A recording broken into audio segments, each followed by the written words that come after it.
Merci à vous, nos frères et sœurs du village Abata. Voici que vos frères en Christ vous ont entretenu sur la parole du Seigneur Jésus le Christ concernant la sainte, merveilleuse et merveilleuse Bible. Et si vous avez des questions, vous pouvez venir pour poser des questions sur ce que vous n'avez pas bien compris. Nous vous saluons encore et nous disons merci de ce que vous avez prêté oreille à ce moment de prédication. Ce que nous voudrions que vous sachiez ce soir, avant que nous partons, c'est que en dehors de la Sainte Bible, il n'y a aucune vérité qui vient du christianisme vrai. En dehors de la Bible, il n'y a pas de vrai adorateur.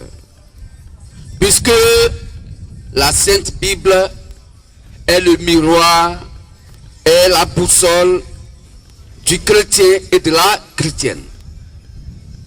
Car Jean 8,47 pourrait dire, et comme dit la Sainte Écriture, celui qui est né de Dieu écoute les paroles de Dieu.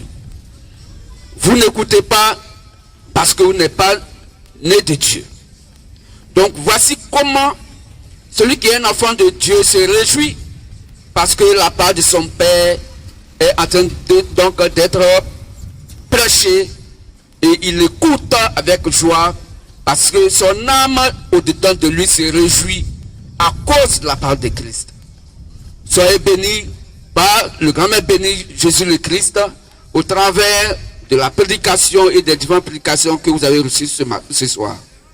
Nous voulons vous dire surtout, selon le livre de Zacharie 8, verset 16, que nous allons lire, chacun doit dire la vérité à son prochain. Chacun et chacune doit dire la vérité à son prochain. Zacharie 8, verset 16. Zacharie 8, verset 16. Voici ce que vous devez faire. Dites la vérité, chacun à son prochain. Jugez dans vos portes selon la vérité et en vue de la paix. Amen.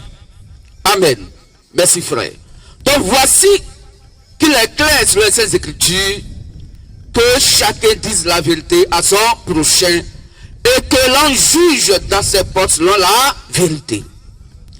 Mais à vous, nos frères et sœurs qui nous écoutez, voici la parole de ce véritable Dieu. Qu'est-ce que Dieu appelle la vérité? Que tu dois dire à ton prochain.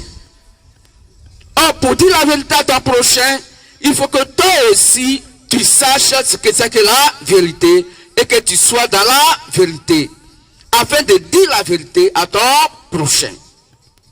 Que se bénisse. Frères et sœurs du village Abata, voici les raisons pour lesquelles nous sommes là pour partager avec vous, en tant que nos prochains, pour vous dire la vérité selon les Saintes Écritures. Pourquoi? Parce que les temps sont très mauvais.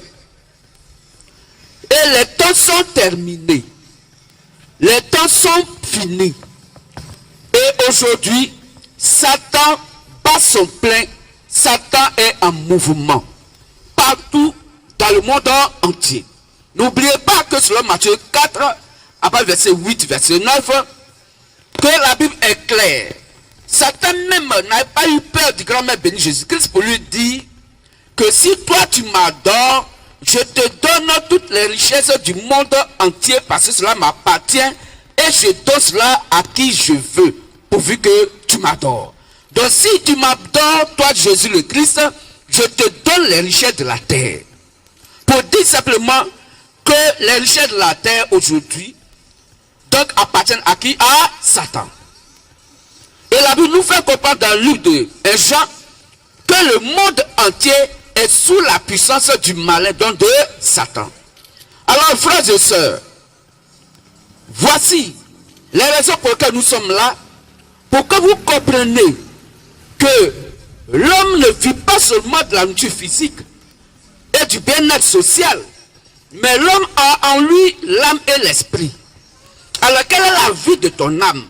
De quoi se nourrit ton âme? L'âme ne mange pas foutou. L'âme ne mange pas placali. L'âme ne mange pas du pain. L'âme ne boit pas café. Mais l'âme de l'être humain se nourrit de la parole de Christ. L'âme se nourrit de la parole de Dieu. C'est pourquoi vous devez être sûr. Est-ce que l'évangile, quand vous écoutez dans vos lieux de prière, est-ce que cela est la parole qui vient donc de l'évangile de Christ? Est-ce que ce qu'on nous prêche dans nos différents lieux de prière, est-ce que cela vient exactement donc de la parole de Christ? Parce qu'en disant la parole de Christ, personne ne peut être sauvé.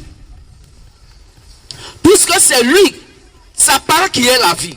C'est pourquoi la Bible dit dans Jean 6, 63 que les paroles que je vous ai dit sont esprit et vie. C'est la parole de Christ qui est la vie de nos âmes. Donc nos âmes ont besoin de la parole de Christ. C'est ça qui est l'évangile sur 2 Timothée 3,16, car toute écriture est inspirée de Dieu. Le cœur de Dieu, du Seigneur Jésus le Christ, que la Bible appelle la foi selon Romains 10, 17. Car la foi vient de ce qu'on entend, et ce qu'on entend vient de la parole de Christ. Frères et sœurs, c'est cette parole de Christ que nous sommes là partagés avec vous, parce que les temps sont mauvais. Nous sommes dans les derniers temps. Les derniers temps sont déjà là. Et l'enlèvement est déjà à vos portes. C'est pourquoi réveillez-vous. Réveillez vos âmes de par l'évangile que vous écoutez ce soir. Et que vous puissiez donc avoir le comportement comme les chrétiens de Béret, et qui prenaient quoi la Sainte Bible pour vérifier si ce que les hommes de Dieu leur prêchaient était mentionné noir sur blanc dans la Bible. C'est ça qui est la vérité, que chacun doit d'abord dire à son prochain. La vérité de Dieu est sa propre parole. Selon Jean 17, 17, la Bible dit, sanctifie-les par ta vérité, car ta parole est la vérité. C'est cette vérité que chacun doit dire à son prochain. Pour mieux comprendre cela, on va lire tout à l'heure. Ça veut dire que quoi? Que si quelqu'un pense qu'il adore Dieu, il doit dire la vérité à son prochain. C'est quoi la Bible dit dans Jean 4, 23, 24, que l'heure vient, et elle est déjà venue, où les vrais adorateurs adoreront le Père en esprit et en vérité. C'est ça. Le vrai adorateur doit adorer Dieu, le Père, pas n'importe qui, mais le Père en esprit et en vérité. Et c'est là les adorateurs que le Père demande. Voici les adorateurs que le Père demande, c'est de l'adorer en esprit et en vérité. On peut Jean 4, Jean 4, verset 23 à 24. Mais l'heure vient. Mais l'heure vient. Est déjà venue. Et est déjà venue. Où les vrais adorateurs. Où les vrais adorateurs adoreront le Père en esprit et en vérité. Donc le faux adorateur ne va pas adorer le Père en esprit et en vérité. Il va faire le contraire.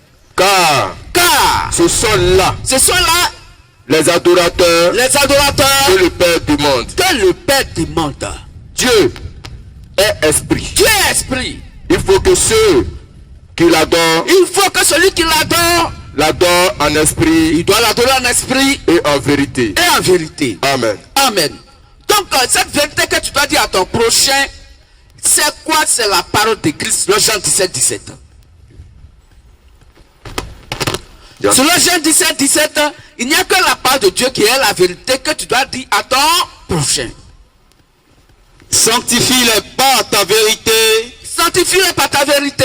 Ta parole est la vérité. Ta parole est la vérité. Frères et sœurs, voici la vérité.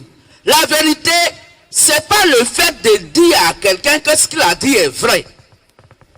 La vérité, c'est pas parce que quelqu'un t'a demandé, est-ce que tu as vu M. Yao passer? Et quand tu l'as vu, il dit oui. Je te dis la vérité, je l'ai vu. C'est pas de ça que je parle. Dieu appelle la vérité sa propre parole. Selon Jean 17, 17, sanctifie-les par ta vérité, car ta parole est la vérité. Donc la parole de Dieu est quoi? La vérité. Donc la vérité selon Dieu, c'est la Sainte Bible qui est sa propre parole. Et c'est ça il faut dire à ton prochain. Donc dis à ton prochain ce qui est écrit noir sur blanc dans la Bible. Mais ne lui dis pas ce qui n'est pas écrit. Car ce qui n'est pas écrit vient du malin selon Matthieu 5, 37. Car que vos paroles soient oui, oui, non et non. Ce qu'on y ajoute vient du malin. Or, le malin qui est Satan, il est menteur et le père du mensonge, c'est Jean 8, 44. Donc, frères et sœurs, acceptez qu'on vous dise la vérité qui vient de ces Écritures et refusez donc toute vérité qui n'a rien à voir avec la Sainte Bible. Toute vérité que vous apporterez dans le christianisme et qui s'oppose à ce que la Bible a dit est une fausse vérité. La Bible appelle ça le mensonge. La Bible appelle ça la fausse foi. Parce que la vraie foi est la parole de Christ, dans Romains 10, 17. C'est quoi la Bible dit? La foi vient de ce qu'on entend. Est-ce que vous devez attendre là doit être quoi? La parole de Christ. De ce qui est écrit noir sur blanc dans la Bible. C'est ça qui est la vérité que nous voulons vous dire. Pour que vous ouvrez donc votre attendement et que vous compreniez que ce n'est pas le fait d'aller dans un lieu de prière qui détermine que vous êtes sauvés. D'ailleurs, la Bible dit qu'aucune personne ne peut aller à l'église pour être sauvé. La Bible dit, si quelqu'un va à l'église, il va à l'enfer. Mais celui qui est sauvé, cette personne-là est l'église, c'est Jésus-Christ. C'est pourquoi, frères et sœurs, comprenez que Dieu a son langage qui n'a rien à voir avec le langage des êtres humains, qui se dit donc des envoyés de Dieu et des hommes de Dieu. Mais pourquoi Dieu pourrait donc mettre en garde ses fils et ses filles sur la terre? Sur 1 Jean 4 et à 4. Il dit, n'ayez pas foi à tout esprit. N'ayez pas foi à toute prédication. N'ayez pas foi à tout homme de Dieu. Mais éprouvez-les pour savoir s'ils sont venus de Dieu ou pas. Car plusieurs faux prophètes sont venus dans le monde. Donc si Dieu nous met en garde contre les faux prophètes, comment on doit reconnaître le faux prophète? Alors que Dieu nous met en garde contre le faux prophète. Donc si Dieu nous met en garde contre le faux prophète, le faux envoyé de Dieu, c'est que Dieu lui-même, il sait qui est le vrai envoyé de Dieu et le faux envoyé de Dieu.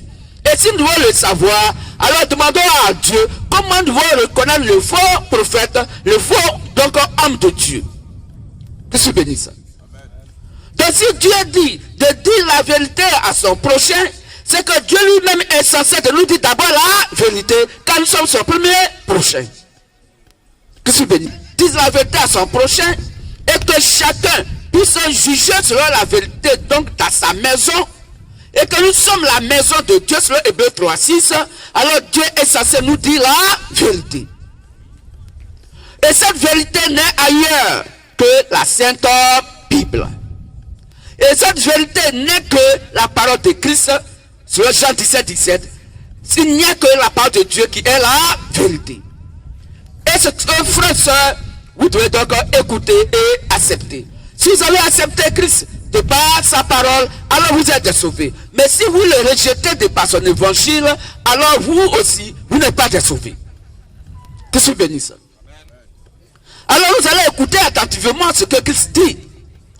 Et toutes ces grandes déclarations qu'il fait. Selon Jean 14, verset 6, il dit, je suis le chemin, la vérité et la vie. Lui ne peut aller au Père que par moi. Donc c'est par lui qu'on doit passer pour aller au Père. C'est ce qui est la réalité, c'est ce qui est vrai. Parce qu'en lui, il n'y a pas de mensonge. Il est censé nous dire la vérité et juger dans sa maison selon la vérité. Donc il doit juger selon sa propre parole.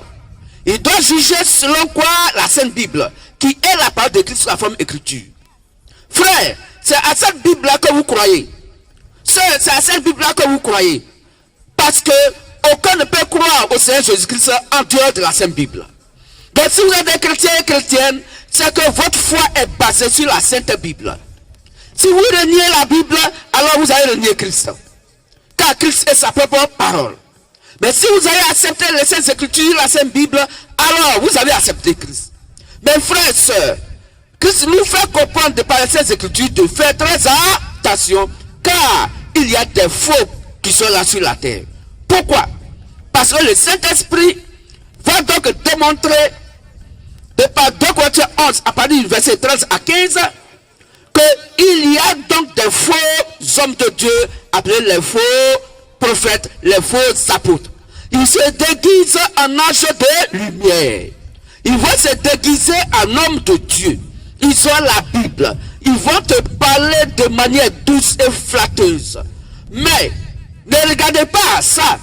Qu'est-ce qu'ils prêchent? Si ce qui te prêche n'a rien à voir ou s'oppose à ce que Christ a dit, alors frère, quelque chose donc ce qui dégage comme puissance, il faut sortir de là. C'est ça qui est la vérité. Donc Jésus le Christ était la vérité de par sa parole. Il va dire à ses disciples, je vous enverrai un autre consolateur, le Saint-Esprit, et quand il viendra, il vous conduira dans toute la vérité. On peut lire ça dans Jean 15 et Jean 14 aussi. On peut lire aussi dans Jean 16, verset 13. Jean 14, le verset 26. Mais le consolateur, l'Esprit Saint, que le Père enverra en mon nom, vous enseignera toutes choses, et vous rappellera tout ce que je vous ai dit. Et le Saint-Esprit va vous rappeler tout ce que je vous ai dit. C'est Jésus le Christ qui parle. Prenons Jean 16, 13. Ok. Jean 13. Jean 16, 13. Oui. Quand le consolateur sera venu, quand le consolateur, le Saint-Esprit sera venu, l'Esprit de vérité, c'est lui qui est l'Esprit de vérité. Il vous conduira dans toute la vérité. Donc il faut que le Saint-Esprit vienne pour vous conduire dans toute la vérité, pour dire la vérité à ton prochain, et toi-même juger dans ta maison selon la vérité. En dehors du Saint-Esprit, personne ne peut juger selon la vérité. Mais qui est le Saint-Esprit? C'est ça la question. Mais si tu ne sais pas ce que la Bible appelle le Saint-Esprit, tu ne pourras jamais savoir comment dire donc la vérité à ton prochain. Quand nous prenons les Saintes Écritures, selon Lévitique 11, 44, 45, la Bible dit que Dieu est saint. On peut lire rapidement les lecteurs. Et quand on prend Jean 4, 24, la Bible dit que Dieu est esprit. Lévitique 11, verset 44-45. Car je suis l'Éternel, votre Dieu. Je suis l'Éternel, votre Dieu. Vous vous sanctifierez. Vous vous sanctifierez. Et vous serez saints. Et vous serez saints. Car je suis saint. Moi, Dieu l'Éternel, je suis saint.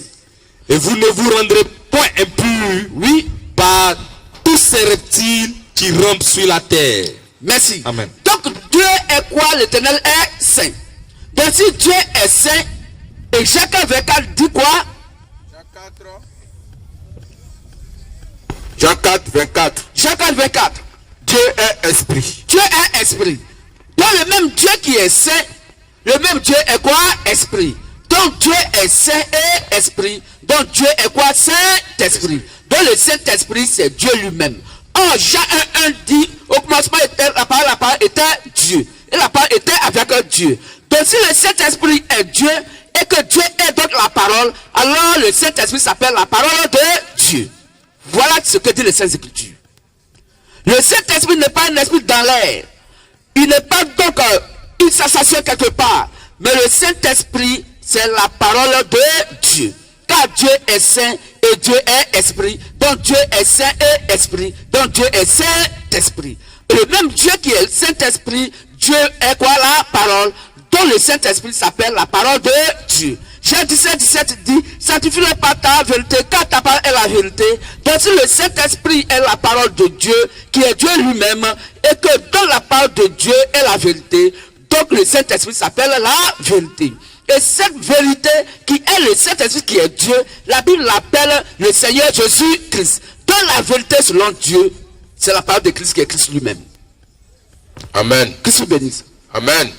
Donc, il faut dire la vérité donc à ton prochain. Ça veut simplement dire, il faut dire la parole de Christ à ton prochain. Ce que Christ n'a pas dit, il ne faut pas dire.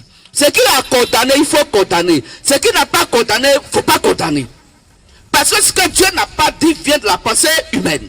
En toute pensée humaine est satanique, selon Matthieu 16, 23. Pourquoi? Parce que selon Isaïe 55, à partir du verset 8 à 9, la pensée de l'homme n'est pas la pensée de Dieu, et les voies de l'homme ne sont pas les voies de Dieu. Donc l'être humain et Dieu ne se comprennent jamais.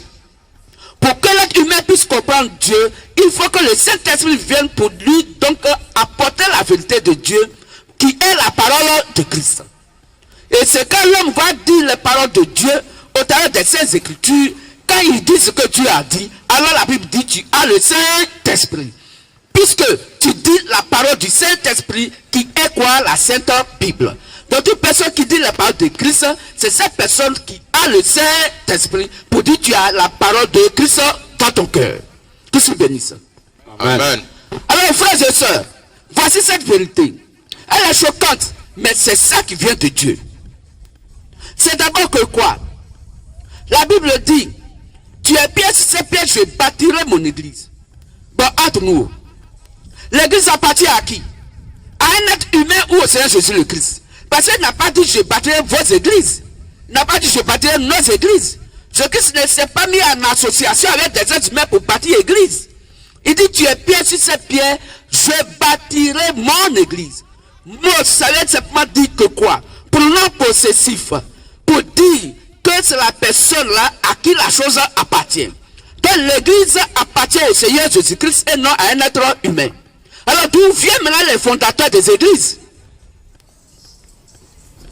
Frères et sœurs, si vous êtes dans des lieux de prière où quelqu'un s'appelle un fondateur d'église et qu'il est un être humain, en Dieu de Seigneur Jésus-Christ, cette église n'est pas reconnue par le Seigneur Jésus-Christ. Puisque l'église appartient au Seigneur Jésus-Christ. Et l'église que le Seigneur Jésus-Christ a bâti n'est pas un bâtiment. Quand Jésus-Christ est sur la terre, il n'a pas construit un bâtiment qu'il appelait église. Que se bénisse. Amen. Donc si les êtres humains aujourd'hui viennent et qu'ils construisent des bâtiments qui s'appellent église, frère, si tu y vas, Dieu ne te connaît pas. Claire. Parce que l'église où tu vas n'est pas l'église du Seigneur Jésus-Christ. Parce que selon la Sainte Écriture, la Sainte Bible, selon la vérité, l'église est le corps humain vivant et non les 4 murs du bâtiment. Et la Bible déclare que Dieu n'habite pas dans des temples faits de mains d'hommes. Dans les bâtiments que les hommes ont construits et qu'ils appellent l'église et que vous partez dimanche, Dieu n'y est pas frère, Dieu n'y est pas soeur. C'est ça qui est la vérité qu'on doit savoir. Alors, si Dieu n'est pas dans ces lieux de prière, tu adores qui? Tu adores Satan sans le savoir. Voilà comment on t'a trompé. Or, le chrétien doit écouter ce que son père dit. Le chrétien doit écouter ce qui est marqué noir sur blanc dans la Bible. C'est pourquoi la Bible dit dans Jean 8,47 que celui qui est né de Dieu écoute les paroles de Dieu. Celui qui n'écoute pas ce que Dieu dit, il n'est pas né de Dieu. Que je bénisse. Amen. On va lire cela sur Acte 17, 24, 25. Acte 7, 46. Acte 17, 24, 25 et Acte 7, 46 à 52. Acte 17, 24 à 25. Le Dieu qui a fait le monde. Le Dieu qui a fait le monde. Et tout ce qui s'y trouve. Et tout ce qui est à l'existence donc sur la terre. Étant le Seigneur du ciel et de la terre. Il est le Seigneur du ciel et de la terre. N'habite point dans des temples faits de mains d'hommes. Mais vérifiez cela avec nous dans votre Bible. C'est bien écrit que Dieu n'habite pas dans des temples faits de mains d'hommes. Dans vos églises où vous partez dimanche, Dieu n'est pas là-bas. Claire. Il n'est pas là-bas parce que ça a été conçu de la main humaine. Le seul temple où Dieu va, c'est 1 Corinthiens 3, 16 à 17. C'est Hébreux 3, 6. C'est Apocalypse 5, verset 9. C'est Acte 20, 28. Voici la maison de Dieu. Voici le temple de Dieu, l'église du Seigneur Jésus-Christ, où lui-même il va pour s'adorer.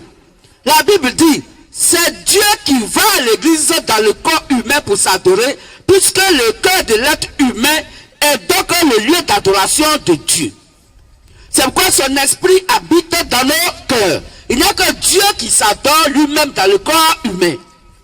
aucun être humain ne peut aller à l'église. Puisque l'église est un être humain vivant, comment dimanche tu dois rentrer dans le corps de ton ami pour aller adorer?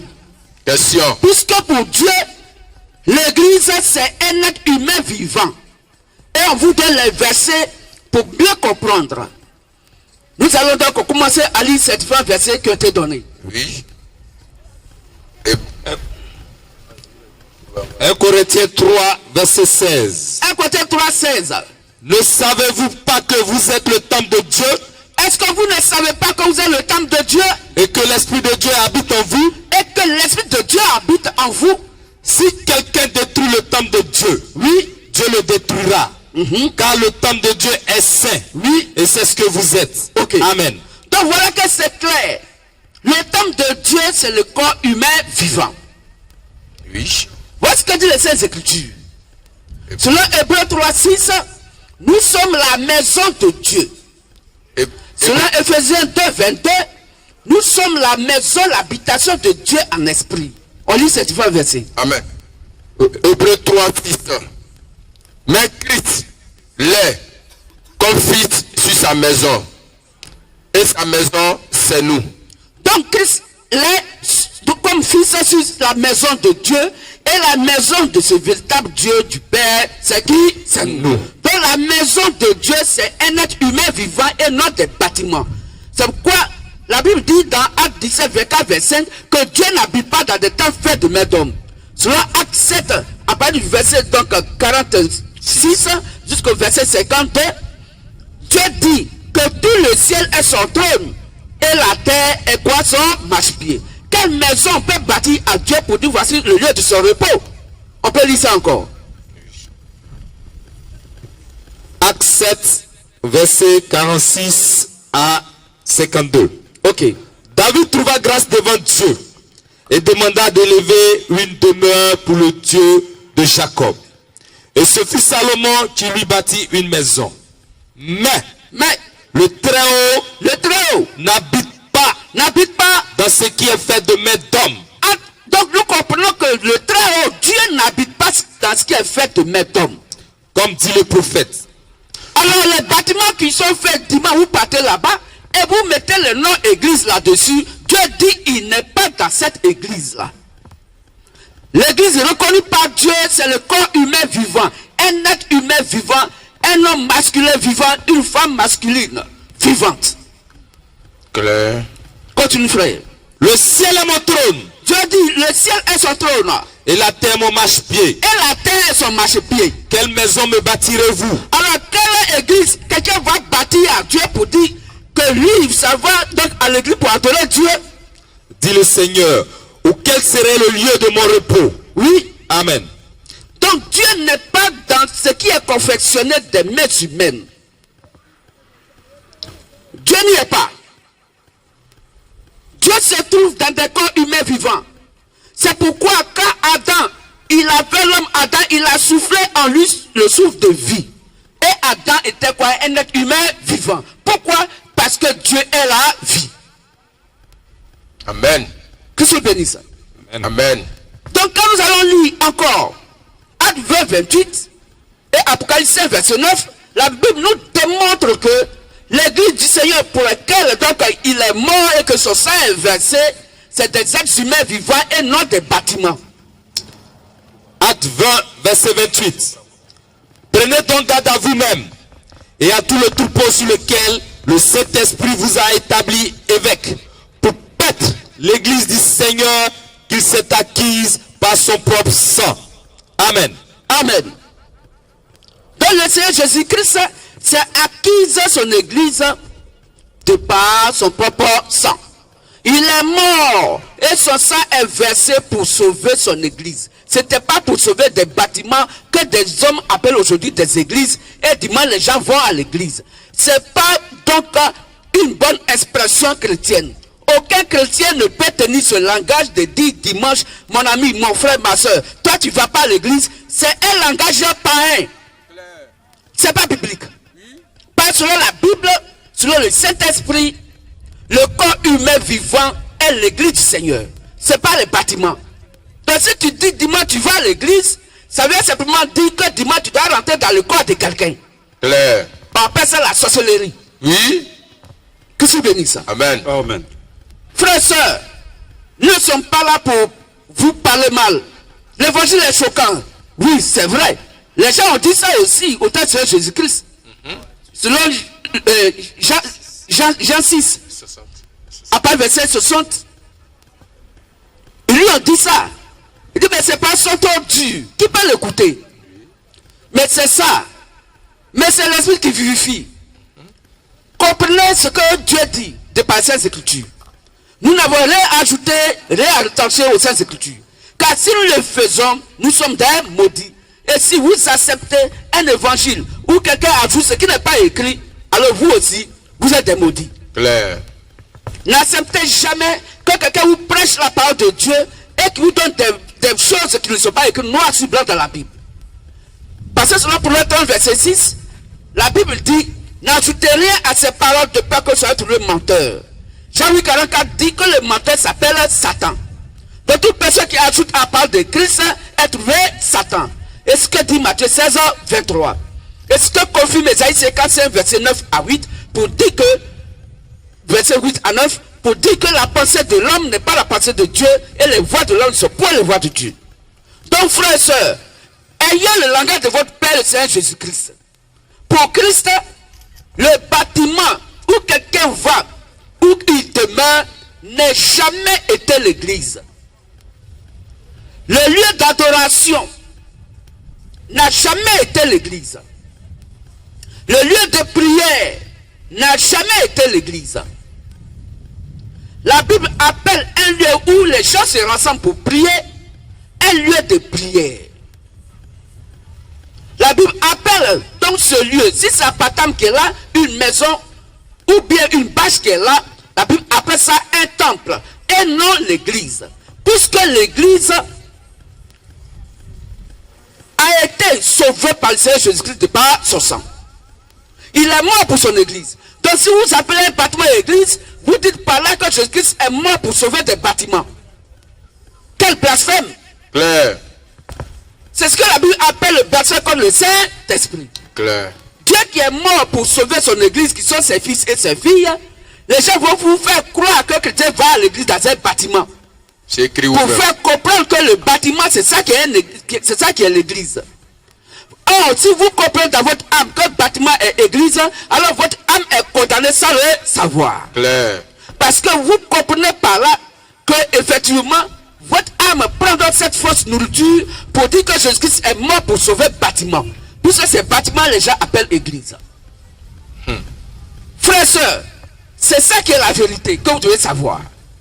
Prenez ce qui est écrit noir sur blanc dans la Bible et rejetez ce qui n'est pas écrit.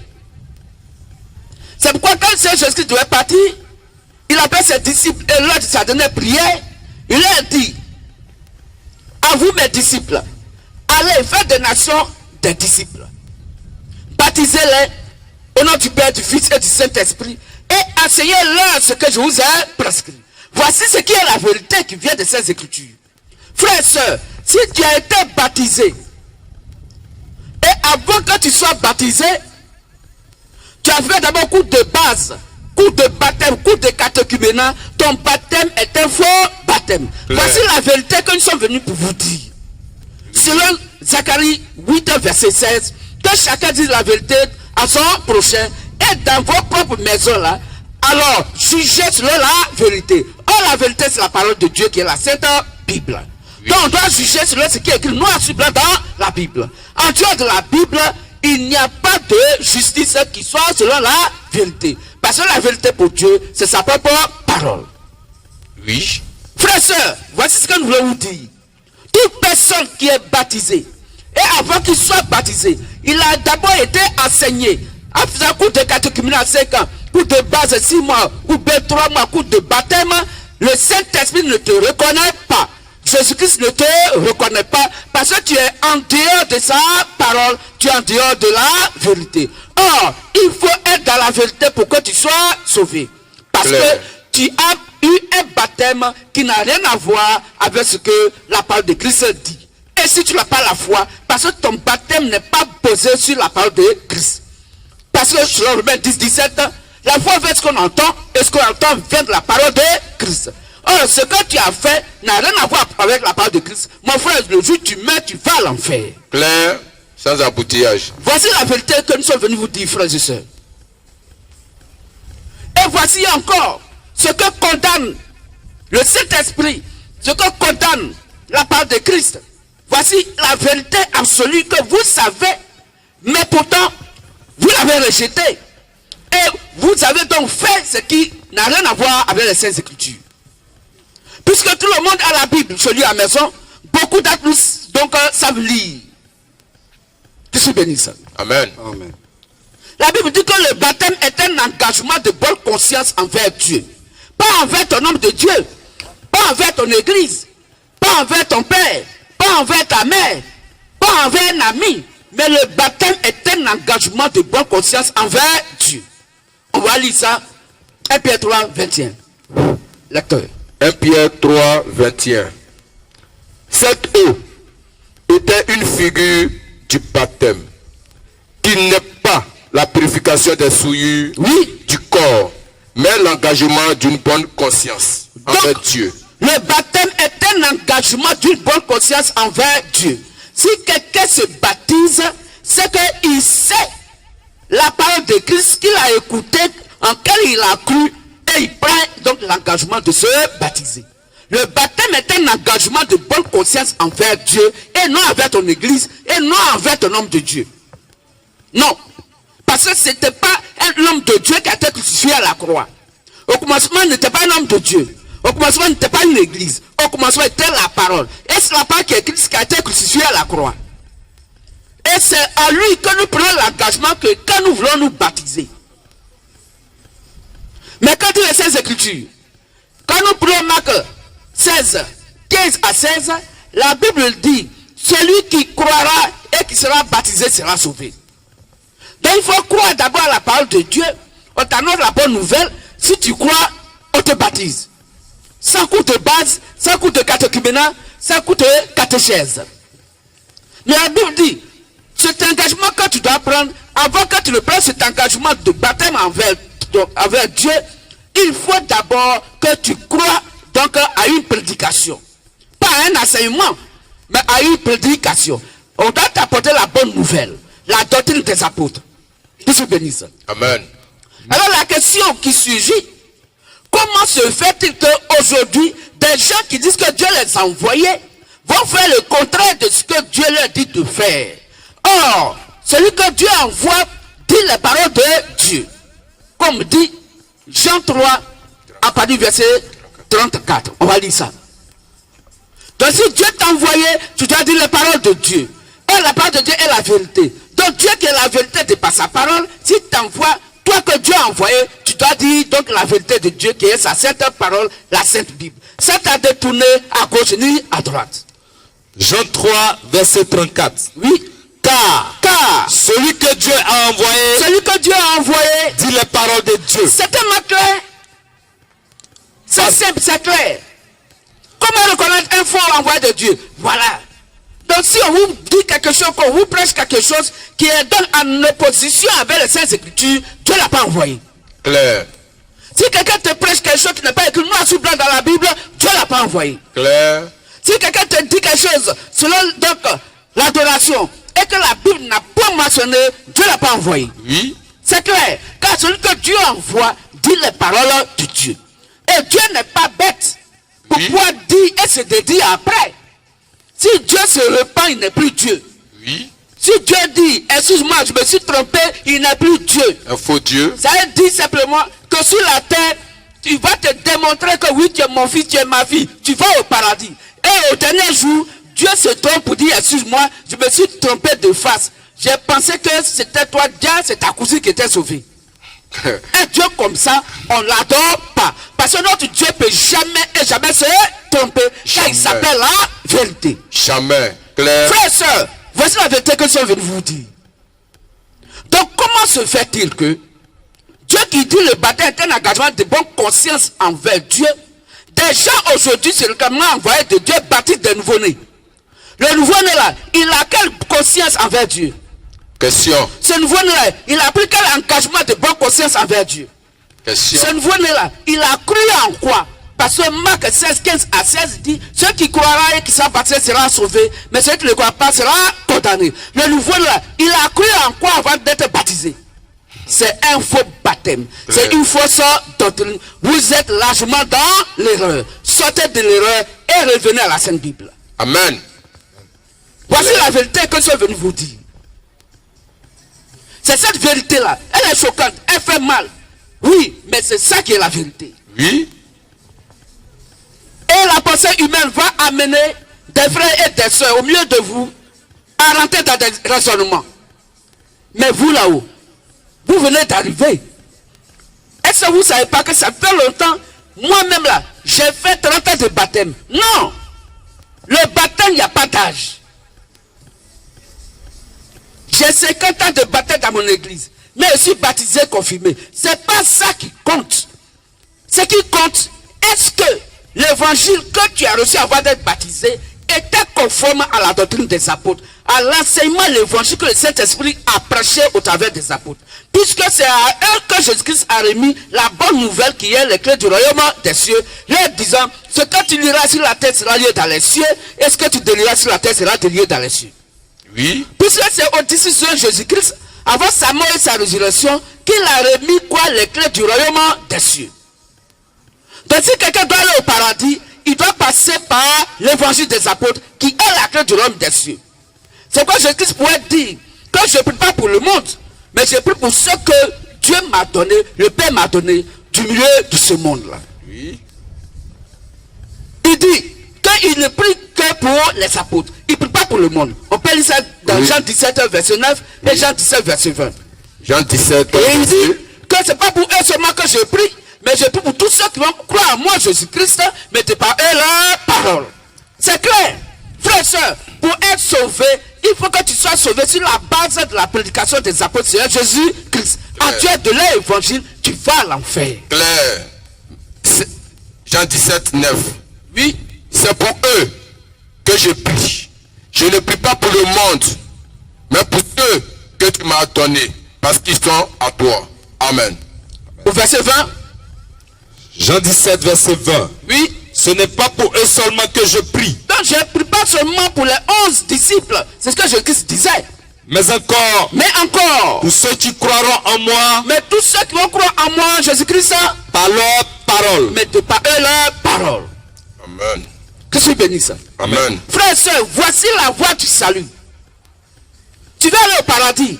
Il faut avoir en toi l'évangile que les apôtres de Jésus-Christ ont prêché. Claire. Car c'est à eux que Jésus-Christ a remis les clés du royaume des cieux. Et Jésus-Christ, avant sa mort et sa résurrection, il ne tenait plus les clés donc de la mort et les clés du paradis. Il tenait seulement que les clés de la mort et du séjour des morts. Puisqu'il a remis les clés donc du paradis à ses disciples. Donc après sa mort et sa résurrection, il n'a plus les clés du paradis. Ça est déjà dans les mains des disciples du Seigneur Jésus-Christ, qui est donc l'évangile, la bonne nouvelle. On peut lire ça, Amen. Apocalypse 1, 17, 18. Apocalypse 1, verset 17, 18. Oui, Quand je le vis, quand je le vis, je tombais à ses pieds comme mort. Jean dit, je tombais à ses pieds comme mort. Il posa sur moi sa main droite en disant, Et il a posé sur moi sa main droite en disant, ne crains point, Jean ne craint point.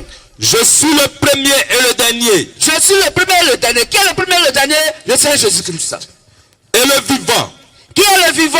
Le Seigneur Jésus-Christ. J'étais mort, J'étais mort, oui, crucifié à la croix, enseveli. et voici, Et voici, je suis vivant Je au suis- siècle des siècles. je suis vivant au siècle des siècles. Le seul Dieu qui vit éternellement s'appelle Seigneur Jésus-Christ. Oui. C'est pas Dieu. Je tiens les clés de la mort Jésus-Christ dit, je tiens les clés de la mort et du séjour des morts. et les clés du séjour des morts. Amen. Est-ce qu'il tient encore les clés du paradis? Non. Non. Puisqu'il a dit, remis ça à ses disciples. Oui. Dans Matthieu 7, 18 à 19, tu es pierre sur ces pierres, je bâtirai mon église. Je te donnerai les clés du royaume des cieux. Ce que tu liras sur la terre sera lié dans les cieux. Et ce que tu délieras sur la terre sera délié dans les cieux.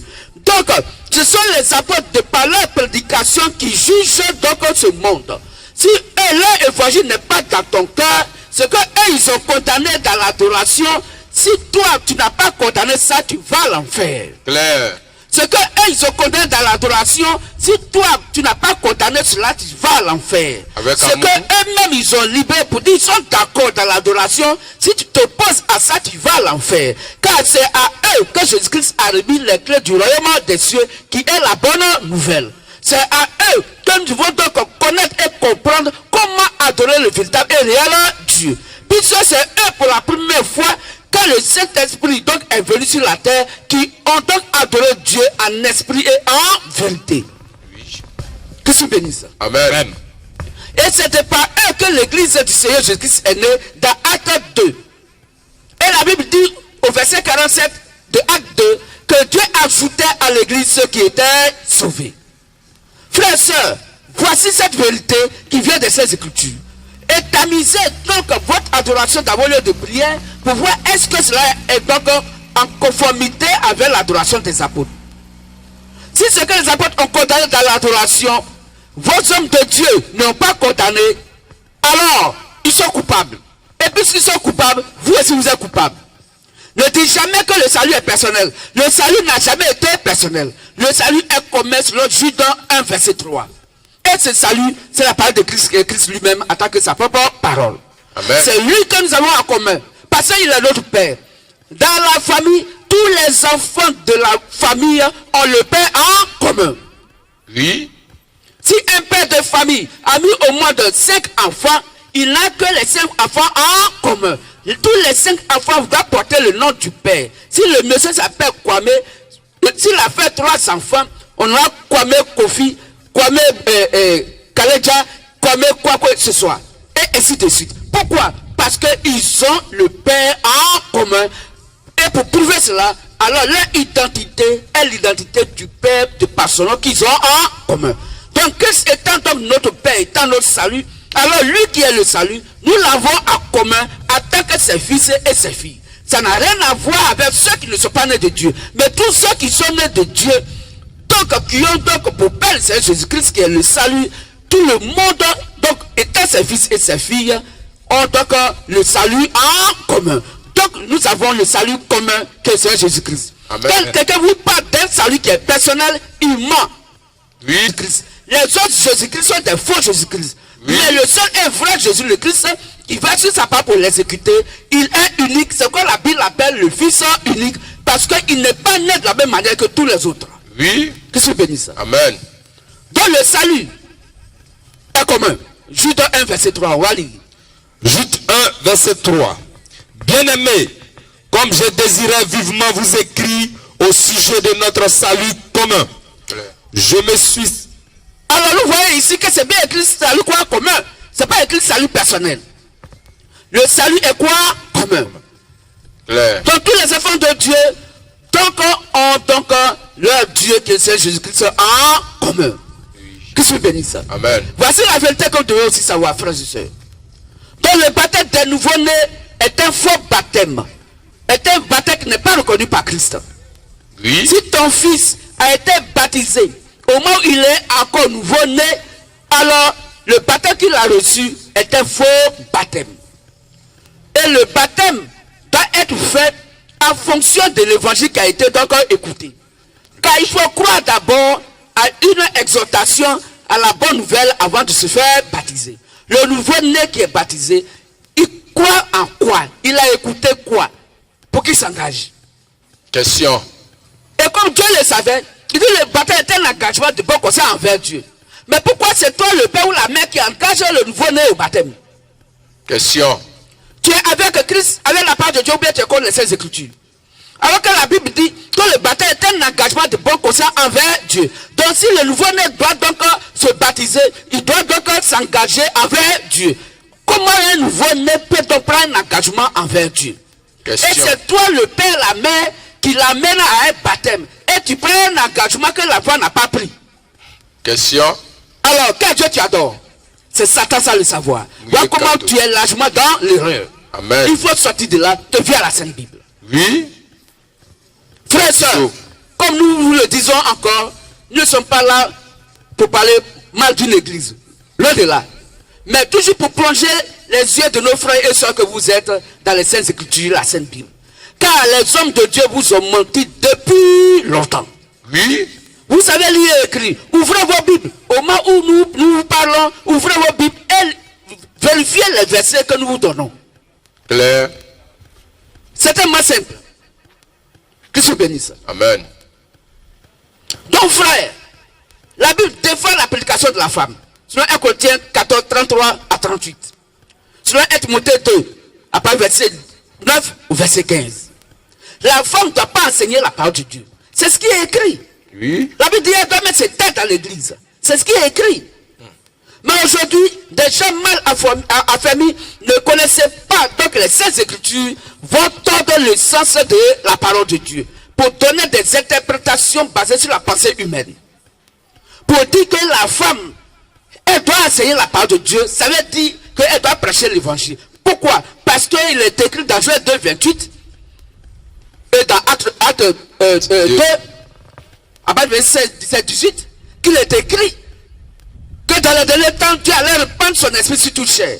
Donc si Dieu a répandu son esprit sur toute chair, la femme aussi a une chair, donc elle peut donc prêcher la parole de Dieu. Mais entre nous, frères et sœurs, est-ce que la Bible qui dit que les jeunes filles vont prophétiser là, quand vous lisez bien, il dit vos jeunes filles prophétiseront. La Bible n'a pas dit vos jeunes filles enseigneront. Il est écrit vos jeunes filles prophétiseront. Est-ce que prophétiser veut dire enseigner la parole de Dieu? Question. La prophétie n'a rien à voir avec l'enseignement. Puisque selon 1 Corinthiens 14, à partir du verset 24 jusqu'au verset 26, que nous allons lire, la Bible est claire pour dire que la prophétie, le rôle de la prophétie, quand une femme prophétise ou bien un homme prophétise, c'est pour révéler les secrets des cœurs. C'est pas pour prêcher la parole de Dieu. 1 Corinthiens 14, verset 24-26. Mais si tous prophétisent et qu'il survient quelques non-croyants ou un homme du peuple, il est convaincu par tous et il est jugé par tous. Les secrets de son cœur sont dévoilés, de sorte que, tombant sur sa face, il adorera Dieu et publiera que Dieu est réellement au milieu de vous. Donc voici que c'est clair. La prophétie, c'est pour révéler les secrets des cœurs et non enseigner la parole de Dieu. Regardez une chose. Le gamin béni Seigneur Jésus-Christ, dans Matthieu 28, quand il envoyait ses disciples pour aller donc prêcher la parole de Dieu, il leur a dit, je vous envoie pour que vous puissiez donc quoi? Enseigner. Après que vous ayez baptisé, allez-y pour enseigner. Mais est-ce que parmi les 11 disciples que Jésus-Christ a envoyés, est-ce qu'il y avait une femme? Il n'y a pas de femme. C'est des hommes masculins, des êtres humains masculins, des hommes que Jésus-Christ a envoyés pour enseigner. On peut lire ça, Matthieu 28, 19 à 20. Matthieu 28, verset 19 à 20. Allez, faites de toutes les nations des disciples, les baptisant au nom du Père, du Fils et du Saint-Esprit. Et enseignez-leur à observer tout ce que je vous ai prescrit. Et voici, je suis avec vous tous les jours jusqu'à la fin du monde. Amen. Amen. Donc voici que c'est clair. Les 11 qu'il a envoyés, il n'y avait pas de femme dedans. Même Marie n'était pas dedans. Regardez encore dans Matthieu 10. Quand il a appelé les 12, ils étaient des hommes et il n'y avait pas de femme dedans. Comment Dieu peut-il envoyer une femme pour prêcher sa parole? C'est impossible. C'est impossible. C'est Satan qui amène les femmes à être à la chair pour prêcher la parole de Dieu. Clair. Pourquoi? Parce que la parole de Dieu est la semence qui vient de Dieu et qui est la semence de Dieu lui-même. Attaquer sa propre parole. La nature nous enseigne que la femme n'a pas de semence en elle. Clair. Donc Dieu ne peut pas donc passer par elle pour pouvoir donner de la semence à l'église qui est la prédication. C'est l'homme qui a la semence. C'est l'homme qui pose la semence à sa femme et la semence devient un enfant. La femme n'a pas de semence en elle. La femme est comme la terre. Et l'homme, celui qui a les grains dans sa main et qui sème donc sa semence dans la terre. De la même manière, c'est l'homme qui va vers la femme et dépôt lui mettre sa semence dans la femme pour que la femme accouche un enfant. Donc la femme ne peut pas prêcher parce que la semence qui est la parole de Dieu ne peut pas quitter dans sa bouche. Pourquoi? Parce que cela n'est pas dans son cœur. C'est à l'homme que Dieu a donné la semence. C'est pourquoi dans l'Éphésiens 4, 11, pour ce qui concerne les Saintes Écritures, quand Dieu pardonne des saints ministères, il n'y a pas de femme dedans. Clair. Dans ces ministères, il n'y a pas de femme. Oui. Dieu, depuis la création du monde jusqu'à aujourd'hui, n'a jamais envoyé donc un prophète appelé femme. Non. Tous les prophètes que Dieu a envoyés sont des hommes masculins. Quand il a envoyé donc Adam était quoi? Masculin. Parce qu'il avait enlevé la femme Ève. Quand il a envoyé Abraham était un homme. C'est pas une femme. Quand il a envoyé donc Moïse était quoi? Un homme. Jérémie c'était un homme. Même dans le Nouveau Testament, quand Jésus le Christ donc confiait l'évangile à Simon Pierre, Pierre était quoi? Un homme. C'était pas à Pierrette, c'était à Pierre. Un homme masculin. C'est à lui que Jésus-Christ a dit, tu es Pierre, c'est Pierre, je bâtirai mon église. C'est à lui il a dit, tout ce que tu dis, c'est ni la chair et le sang qui te l'a dit, mais c'est mon Père qui te l'a révélé. Dieu ne peut pas révéler la parole de son enseignement à une femme. C'est impossible. Dieu lui accorde le don de prophétie, de guérison. La femme peut avoir les 9 dons, mais aucun ministère. Ce que dit les Saintes Écritures. Donc si une femme prêche la parole de Dieu et qu'on peut croire qu'elle est un ministre de Dieu, elle n'est pas ministre du Seigneur Jésus-Christ. Elle est un ministre de Satan. Claire. Ce que dit Apocalypse 2, à partir du verset 19 au verset 20. On peut lire ça. Apocalypse 2, 19 à 20. Apocalypse 2, verset 19 à 20. Je connais tes œuvres. Je connais tes œuvres. Ton amour. Ton amour. Ta foi. Ta foi. Ton fidèle service. Ton fidèle service. Ta constance. Ta constance. Et tes dernières œuvres plus nombreuses Oui. que les premières. Ok. Mais ce que j'ai contre toi, ce que moi, Christ, j'ai contre toi, c'est que tu laisses la femme Jézabel, qui se dit prophétesse, oui, enseigner et séduire mes serviteurs. Donc la femme Jézabel, elle séduisait, elle enseignait le peuple de Dieu. Dieu voit ça en abomination. Donc si Dieu a condamné dans l'application de la femme hier et qu'il ne change point, aujourd'hui il condamne encore l'application de la femme. C'est pourquoi frères et sœurs, si tu es dans un lieu de prière, oui, et que c'est la femme qui prêche, il faut sortir de là. C'est contre les Saintes Écritures. Nous ne parlons pas contre vos églises. Non, loin de là. Nous ne parlons pas contre un homme de Dieu. Loin de là. Mais nous disons la vérité selon les Saintes Écritures. Car selon Zacharie 8,16, que chacun dise la vérité à son prochain. Et que chacun donc juge dans sa maison selon la vérité qui est la parole de Christ. Et c'est cette parole de Christ que nous sommes en train de vous faire entendre. Donc si vous êtes dans l'erreur, sortez de l'erreur. Parce que toute personne qui n'a pas l'adoration des disciples de Jésus-Christ est largement dans l'erreur. Ce qu'a dit Éphésiens 2, 19 à 20. Votre foi doit être basée sur le fondement de leur évangile. Votre âme doit être basée sur le fondement de leur évangile. Votre croyance doit être basée sur le fondement de l'évangile des apôtres de Jésus-Christ. En Dieu d'eux, il n'y a pas de salut. Que je bénisse. C'est pourquoi la Bible dit dans 1 Jean 4, 4 à 6, que celui qui écoute les apôtres, c'est cette personne qui connaît Dieu. Celui qui ne les écoute pas ne connaît pas Dieu. On peut lire ça, frère. 1 Jean 4, verset 4 à 6. 1 Jean 4, 4 à 6. Vous, petits enfants, vous êtes de Dieu. Vous êtes de Dieu. Et vous les avez vaincus. Vous voyez comment est-ce que nos frères, pères dans la foi, les apôtres, caressent dans les fils et les filles du véritable Dieu, qui sont des enfants de Dieu, les fils de Dieu. Parce que celui qui est en vous, celui qui est en vous, qui est Christ, est plus grand que celui qui est dans le monde. Il est plus grand que les ténèbres dans le monde. Eux, ils sont du monde. Ah, ils sont du monde. C'est pourquoi ils parlent d'après le monde. Et c'est pourquoi ils parlent d'après le monde. Et quand le monde fait quelque chose, ils vont envoyer ça dans l'église. Le monde fait kermesse. Dans l'église, ils envoient kermesse. Le monde fait kermesse. Ils ont envoyé kermesse dans les églises. Et les gens appellent ça fête des moissons. Mais c'est kermesse. C'est même l'onassi là. Mais une l'onassi où c'est les hommes de Dieu qui gagnent. Et le peuple n'a rien. Petite huile de dialogue, on paye 50 francs à la boutique. Une bouteille d'huile de 800 francs. Le jour de leur fête de moisson, on va vendre cette bouteille d'huile à 50 000 sous prétexte que c'est l'huile d'onction et que si quelqu'un doit payer cette huile-là, il va au paradis. Quelle huile qui envoie quelqu'un au paradis? Va au paradis celui qui est quitté au paradis. Et va à l'enfer celui qui est quitté à l'enfer. Il n'y a aucun comportement qui puisse amener sur la terre un enfant de Dieu aller à l'enfer. C'est impossible.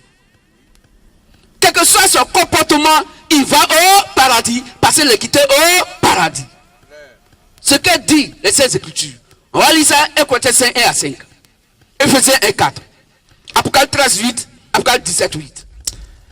1 Corinthiens 5, verset 1 à 5. Vous voyez, voici un fils, un chrétien qui a eu un mauvais comportement. Nous ne vous disons pas d'avoir de mauvais comportements, parce que si tu as un mauvais comportement, tu vas mourir avant ton temps. Oh, Dieu voudrait qu'on vive longtemps sur la terre. Mais les hommes de Dieu vous mentent pour dire que c'est quand tu as un bon comportement que tu vas au paradis. C'est faux. C'est faux. Même à la croix, le gangster, le meurtrier à la croix a été sauvé. Même sans être baptisé. Parce que c'est à ce moment-là qu'il a reconnu que le grand monsieur qui était là à la croix, c'est Jésus-Christ. C'est lui qui est le véritable Dieu. Mais pourtant c'est un meurtrier. Et Jésus-Christ dit, mon fils, tout à l'heure, on va au paradis. Pourtant il n'avait jamais eu un bon comportement. Et d'ailleurs, il ne pouvait plus quitter là pour venir encore sur la terre pour dire, je vais avoir un bon comportement. Mais on t'a coulé et tu es à la croix. Tu as dit ça comment? Mais pourtant, il est sauvé. 1 Corinthiens 5, 1 à 5. 1 Corinthiens 5, verset 1 à 5. On entend dire généralement qu'il y a parmi vous de l'impudicité. Et une impudicité telle qu'elle ne se rencontre même pas chez les païens. Donc voici un comportement même que chez les païens il n'y a pas, mais dans l'église du Seigneur Jésus-Christ, ça se manifestait. C'est au point, oui, que l'un de vous a la femme de son père. Donc voici un fils qui couche avec la femme de son père, donc sa maman. Et vous êtes enflé d'orgueil. Et vous n'avez pas été plutôt dans l'affliction, afin que celui qui a commis ce acte fût ôté du milieu de vous. Donc pour Paul, ce frère qui pose ces mauvais actes-là, il faut qu'il soit ôté du milieu d'eux. Pour moi, il dit pour moi Paul, absent du corps, absent de corps, mais présent d'esprit, j'ai déjà jugé. J'ai déjà jugé. Comme si j'étais présent. Comme si j'étais présent. Celui qui a commis un tel acte. Celui qui a commis un tel acte. Au nom du Seigneur Jésus. Au nom du Seigneur Jésus-Christ. Vous et mon esprit. Vous dont les frères et mon esprit. Paul. Étant assemblés. Avec la puissance de notre Seigneur Jésus. Avec la puissance de notre Seigneur Jésus-Christ. Qu'un tel homme soit livré à Satan. Et un frère, il est livré à Satan. Pour la destruction de la chair. Donc son corps va mourir. Il est livré à Satan. Il doit mourir. Afin que l'esprit soit sauvé. Oui. Au jour du Seigneur Jésus. Amen. Et vous voyez, son esprit est sauvé. C'est pas pour vous dire d'avoir de mauvais comportements. Parce que si jamais vous avez de mauvais comportements, alors le même sort est là. Vous allez mourir avant votre temps. Parce que il n'y a pas une manière d'adorer Dieu pour aller dans un lieu de prière pour apprendre à quelqu'un que chercher femme de quelqu'un c'est mauvais. Comment tu le sais? Tu as besoin d'aller dans un lieu de prière pour dire aussi, homme de Dieu, oui, je suis venu, il faut m'apprendre comment je ne dois pas chercher femme de quelqu'un. Va chercher, tu vas voir ce qui va se passer.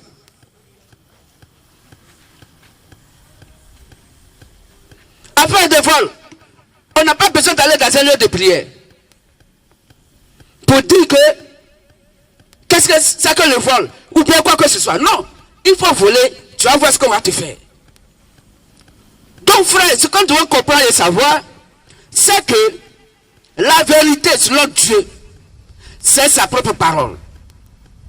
Et tout ce que la Bible donc a rejeté. C'est ainsi que vous êtes fils et filles du Seigneur Jésus-Christ. Ne regardez pas à la clarté d'un lieu de prière, absolument appelé l'église. Ne regardez pas à la grandeur d'un homme de Dieu qui s'est lui-même envoyé. Car ce que Dieu envoie dit la parole de Dieu. Toutefois qu'un homme de Dieu ne dit pas ce qui est écrit noir sur blanc, quel que soit le miracle qu'il fait, il fait ces miracles avec le faux Saint-Esprit. Ne l'écoutez pas. Venez à Saint-Bible. Frères et sœurs, C'est sur ces différents points que nous voulons donc intervenir et surtout vous amener à avoir les yeux dans les Saintes Écritures. Pour que désormais vous ne puissiez pas donc vous laisser tromper par des fausses adorateurs, des fausses adorations, mais étant fils et filles du véritable Dieu, que vous puissiez revenir à la Sainte Bible. Alors, nous allons donc demander aux frères et sœurs qui ont des questions, vous pouvez passer pour poser les questions. On vous donne certainement 10 minutes, car nous avons déjà fini. Nous disons merci pour ce temps que vous nous avez permis. Nous sommes le ministère de la Voix de Minuit, Matthieu 25, 1 à 6. Et nous sommes donc l'église locale de la Riviera Siat, parce que l'église, qui est donc les êtres humains, ou l'assemblée donc de l'église, donc étant des êtres humains assemblés dans un lieu de prière, donc cette assemblée d'église doit porter le nom de la localité où les gens donc viennent pour prier. Tout l'église de Jérusalem, dont nous aussi, nous sommes l'église de la Riviera Siat, pour que nous soyons en accord avec les Saintes Écritures. Vous pouvez désormais aussi donc nous joindre sur ces différents numéros, le 07 57 76 59 et 20, 01 71 16 79 64, 01 71 16 79 64. Pour aussi nous joindre au 07 49 20 70 et 20. Notre lieu de prière se situe à la Riviera Siat. Si Christ permet que nous avons des frères et sœurs ici, on aura aussi un autre lieu de prière ici, à Bata. Nous prions à la Riviera Siat, non loin de la pharmacie Mputo, et tous les jours, concernant surtout les dimanches, nous prions de 9h à 12h. Chaque dimanche, nous prions de 9h à 12h. Que Christ vous bénisse.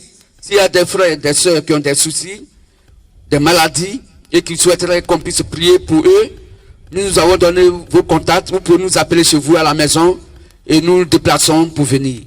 La prière, elle est gratuite. Il n'y a rien à payer. Il n'y a rien à payer. Si un homme donc qui pense être envoyé de Dieu fait une prière et qui vous demande de l'argent, ne lui donnez pas. C'est pas écrit.